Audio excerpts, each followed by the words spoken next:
Welcome back to Seekstan, and today's episode we're answering your questions in the comments.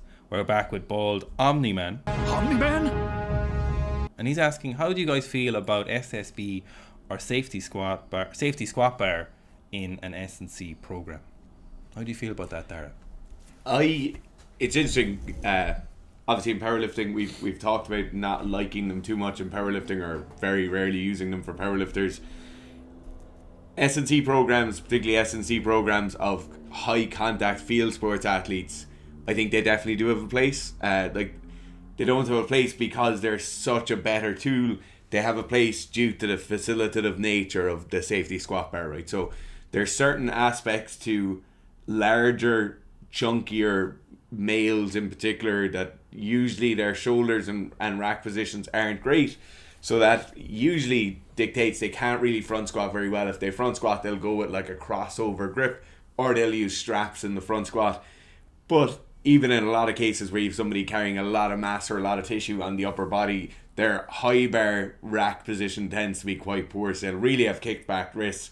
They'll usually have to scoot their hands way out on the barbell. And it's not that you can't do a high bar squat in those kinds of positions, but your kind of upper body musculature isn't very well recruited when you're in those positions. So in the same way where the deadlift with a trap bar isn't the best tool to make someone's posterior chain better and their anterior chain better, it's kind of a good tool that you can get somebody into position very well with. You can get a lot of athletes moving quite well with a trap bar. You can do the exact same with the safety squat bar. It's very simple. If you have a lot of people who are quite tight in the upper body and high bar squatting, front squatting probably isn't an immediate tool you can get them to use. I think safety squat bars in that case are quite good. The only other case where I really like the use of the safety squat bar, and it's once again in kind of second position to a different modality, is when you have some sort of upper body injury that limits external rotation of the shoulders. So I had an avulsion fracture on my pec 2 years ago. For me, holding a barbell like that was excruciatingly painful, but I was able to load a safety squat bar quite heavily and do a lot of my kind of volume work for the squats with a safety squat bar. And in that case, it was very useful. I would have put an adjunct to that I said it was second place to something else. I think belt squats in that case would have been more effective if I had access to them.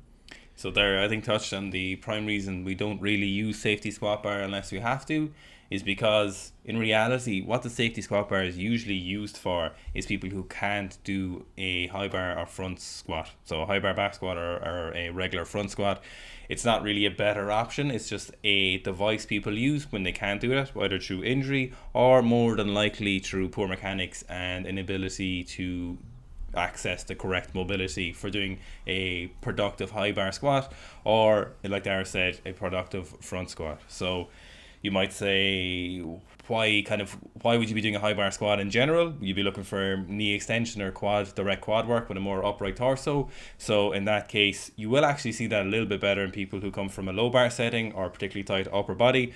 When they come from a squat, which is primarily kind of ass dominant, they'll be looking at trying to recruit as much quads as possible, and they're trying to do it for the sport.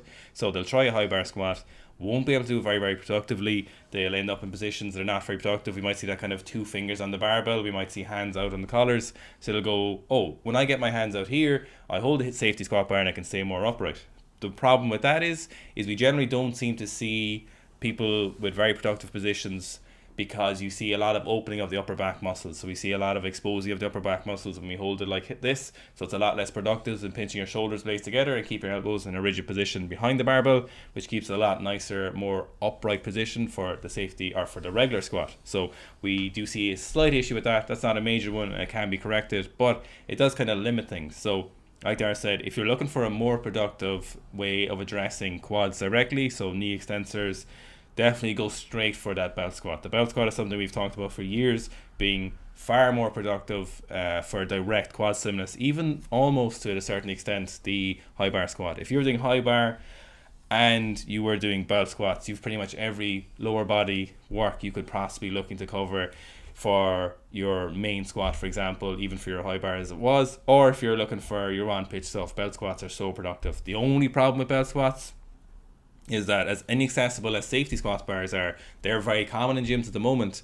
A good belt squat setup is quite difficult to get. Sometimes you'll see gyms with a very, very good setup where they'll have a quality machine, or they'll have a quality setup, or they'll have boxes and a nice weighted belt where the belt squat will be very easy for them to use. A lot of the times it's quite hard for people to do. You can do it for sure, but it takes a little bit of work, it takes a bit of setup, it's kind of awkward.